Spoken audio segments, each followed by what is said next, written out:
પ્રયાગરાજમાં શંકરાચાર્યના અપમાનની ઘટનાને લઈને સમગ્ર રાજ્ય સહિત દેશભરમાં ભારે રોષ જોવા મળી રહ્યો છે। સનાતન ધર્મના સર્વોચ્ચ ધર્મગુરુ પર થયેલા અત્યાચારના વિરોધમાં આજે વિદ્વાનો મેદાનમાં આવ્યા છે અને આ ઘટનાને સમગ્ર સનાતન પરંપરા પરનો હુમલો ગણાવી આકરા પ્રહાર કર્યા છે। આ ગંભીર મુદ્દે આજે જ્યોતિષ પીઠના પ્રવક્તા વિદુષી ડોક્ટર ગાર્ગી પંડિત અને દ્વારકા શારદા પીઠના પ્રવક્તા કિશોર શાસ્ત્રીજીએ એક સંયુક્ત પ્રેસ કોન્ફરન્સ યોજી હતી। પ્રવક્તાઓએ સરકાર અને પ્રશાસન સામે વેધક સવાલો ઉઠાવતા જણાવ્યું કે શંકરાચાર્ય પર થયેલો અત્યાચાર અક્ષમ્ય છે અને જો સરકાર આ મામલે મૌન રહેશે તો સનાતન સમાજ તેને ક્યારેય સ્વીકારશે નહીં। તેમણે માંગ કરી છે કે આ ઘટનામાં સંડોવાયેલા તમામ દોષિતો સામે તાત્કાલિક કડક કાર્યવાહી કરવામાં આવે અને શંકરાચાર્યની ગૌરવપૂર્ણ પરંપરાનું રક્ષણ કરવામાં આવે। જો ન્યાય નહીં મળે તો આગામી દિવસોમાં આ વિરોધ દેશવ્યાપી આંદોલનનું સ્વરૂપ ધારણ કરશે તેવી ચીમકી પણ ઉચ્ચારવામાં આવી છે। શંકરાચાર્ય કોણ બનશે એનું નિર્ધારણ કોઈપણ પ્રશાસન, કોઈપણ રાષ્ટ્રપતિ, કોઈપણ પ્રધાનમંત્રી અથવા કોઈપણ સુપ્રીમ કોર્ટ હોય કે હાઈકોર્ટ હોય કે લોઅર કોર્ટ હોય, કોઈપણ કોર્ટ એ નિર્ણય ન કરી શકે શંકરાચાર્ય કોણ બનશે। શંકરાચાર્યનો નિર્ણય કેવલ શંકરાચાર્ય અથવા એમના પૂર્વાચાર્ય જે શંકરાચાર્ય હોય એ જ કરી શકે, એટલે એનો નિર્ણય ન કરી શકાય। એટલે કોર્ટ કે કોઈપણ લોકો એમાં અધિકારી બોલવા માટે લાયક નથી। હવે બીજું કે એમને એવું કહે છે કે પટ્ટાભિષેક નથી થયો, તો પટ્ટાભિષેક 12 સપ્ટેમ્બર 2022 આ તારીખ નોટ કરી લો। 12 સપ્ટેમ્બર 2022ના દિવસે એમનો પટ્ટાભિષેક થયો।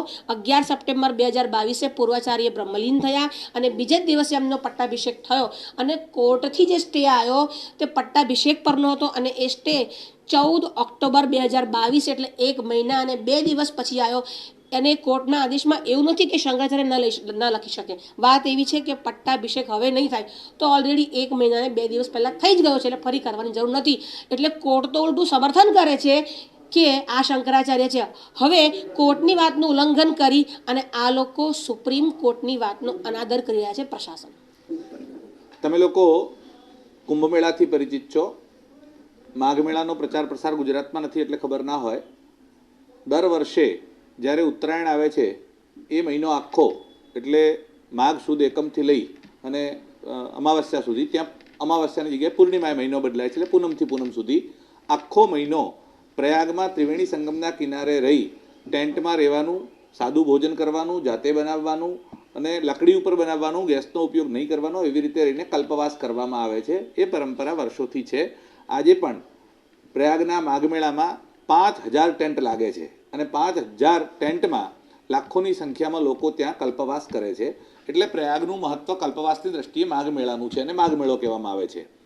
એ વચ્ચે જે અમાવસ્યા આવે મિડલમાં, એ અમાવસ્યાએ મૌની અમાવસ્યા કહેવામાં આવે છે અને એ દિવસે સ્નાનનું વિશેષ મહત્વ છે।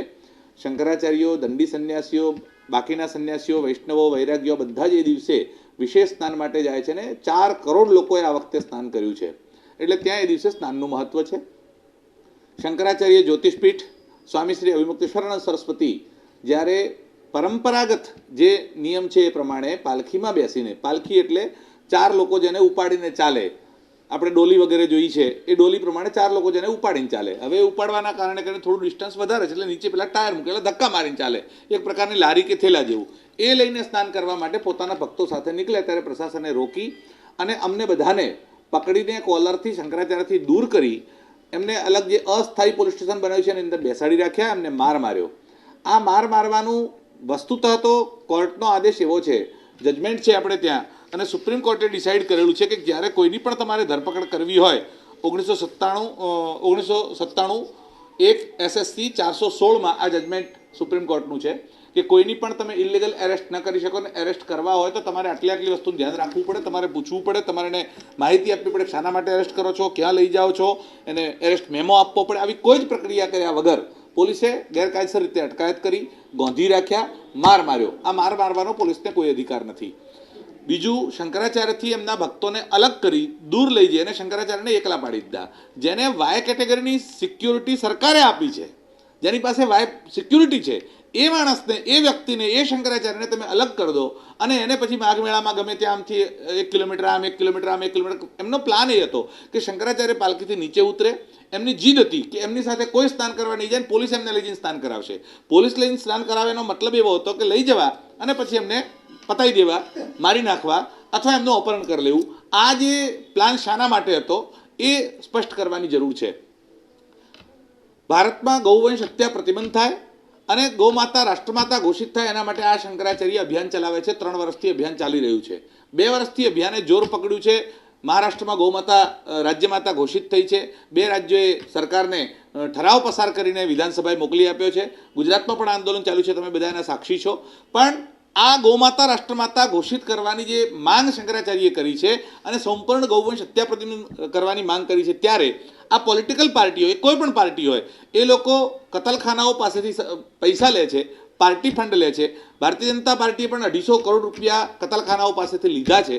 હવે એ એમના મોઢામાં આ ગાયનું માંસ ખાનારા લોકોનું લોહી અથવા તો એના પૈસા એમના જીભ ઉપર પડી ગયા છે અને એના કારણે એમનું કોઈ પણ રીતે આ ગૌવંશ હત્યા બંધ કરવી નથી અને શંકરાચાર્યના આંદોલનને વેરવિખેર કરવું છે. શંકરાચાર્યએ ઘોષણા કરી છે કે આગામી ઉત્તર પ્રદેશના, કેમ કે સૌથી વધારે બીફ નિર્યાત કોઈ કરતો હોય તો ઉત્તર પ્રદેશ કરે છે. 8 ભારતમાં જ્યારે મોદી સાહેબની સરકારે એની પહેલાં ભારતમાં બીફ નિર્યાતમાં ભારત 9મા નંબરે હતું. આજે 2nd નંબરે છે વિશ્વમાં આપણે.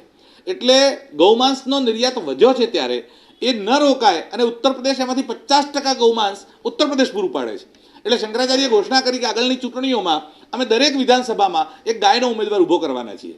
એટલે એમને એ તકલીફ થઈ રહી છે કે ચૂંટણીમાં જો શંકરાચાર્ય આ બધા ઉમેદવારો ઊભા કરશે તો મારા વોટ કપાશે. એટલે ગમે એમ કરીને શંકરાચાર્યને પતાવવાના આંદોલન તોડો, એના માટે એમણે આ પ્લાન બનાવ્યો અને પ્રી પ્લાન રીતે પોલીસે આ ધંધો કર્યો. બધા જ અધિકારીઓ ત્યાં ઉપસ્થિત રહ્યા અને સેવકોને મારી એમને દૂર કરીને આ પતાવી દેવાનો પ્લાન હતો. સારું થયું કે શંકરાચાર્ય ઉપરથી ન ઉતર્યા એટલે એમનો બચાવ થયો. આ ઘટનાના ઘેરા પ્રતિઘાત પડ્યા છે. હરિદ્વારમાં સંતોએ ભેગા થઈને લોહીથી પત્ર લખીને રાષ્ટ્રપતિને મોકલ્યો છે. ગઈકાલે સુરેન્દ્રનગર ગુજરાતમાં લોહી છાંટીને પત્ર લખીને અહીંયાથી આવેદનપત્ર કલેક્ટરને આપવામાં આવ્યું છે. પ્રયાગમાં ઠેર ઠેર સંતો ધરણા ઉપર બેઠા છે. અલગ અલગ અખાડાઓએ એનો વિરોધ કર્યો છે. અગ્નિ અખાડાના એમણે આચાર્યશ્રી વિરોધ કર્યો છે. બંને શંકરાચાર્યો, પુરી શંકરાચાર્ય અને દ્વારકા શંકરાચાર્યના પણ સ્ટેટમેન્ટ આવી ગયા છે કે એમણે આની ઘોર નિંદા કરી છે. જે રાજ્યમાં તમે હિન્દુવાદી સરકાર હોવાનો દાવો કરો છો ને એક સંત જ્યાં મુખ્યમંત્રી છે એવું કહેવાય છે, ત્યારે શંકરાચાર્યનું આ અપમાન એ સમગ્ર સનાતન ધર્મનું અપમાન છે. એની સામે અમારો સખ્ત વિરોધ છે. અમે ગુજરાતમાં ઠેર ઠેર ધરણા, પ્રદર્શન, આવેદનપત્ર, પ્રેસ કોન્ફરન્સ એ કરવાના છીએ અને શંકરાચાર્યનું સન્માન જળવાવું જોઈએ. અને એ અપમાન જો કરે છે તો જ્યારે જ્યારે સંતોના અપમાન થયા છે ત્યારે ભારતમાં સરકારો બદલાઈ છે. ભૂતકાળમાં કરપાત્રીજી મહારાજનું અપમાન થયું 1966માં અને ઇન્દિરા ગાંધીની સરકારને જવું પડ્યું હતું. રામદેવ બાબાનું અપમાન થયું અને મનમોહનસિંહની સરકારને જવું પડ્યું હતું. પાલઘરમાં સંતોની હત્યા થઈ અને ત્યાંની ઉદ્ધવ સરકારને જવું પડ્યું. તો જ્યારે જ્યારે સંતોના અપમાન થયા છે ત્યારે સરકારો બદલાઈ છે. જો યોગી સરકાર પણ માફી ન માંગે અને શંકરાચાર્યનું સન્માન નહીં કરે તો યોગી સરકારને પણ જવું પડશે. એની તૈયારી રાખવી જોઈએ. એટલે ગૌ ભક્તોમાં ભારે રોષ છે. આ ગૌ હત્યા બંધ કરવા ન પડે એના માટેનો સરકારનો પ્લાન છે ને એની સામે મારો વિરોધ છે. શંકરાચાર્યના અપમાનનો મુદ્દો હવે વધુ ગરમાયો છે. દ્વારકા શારદા પીઠ અને જ્યોતિષ પીઠના સંયુક્ત વિરોધ બાદ હવે ભક્તો અને સનાતન પ્રેમીઓમાં પણ ઉગ્ર આક્રોશ છે. હવે જોવાનું એ રહેશે કે પ્રશાસન આ વિદ્વાનોની માંગણીઓ પર કેટલી ઝડપથી અમલ કરે છે અને આગામી દિવસોમાં આ વિવાદ કયું નવું સ્વરૂપ ધારણ કરે છે.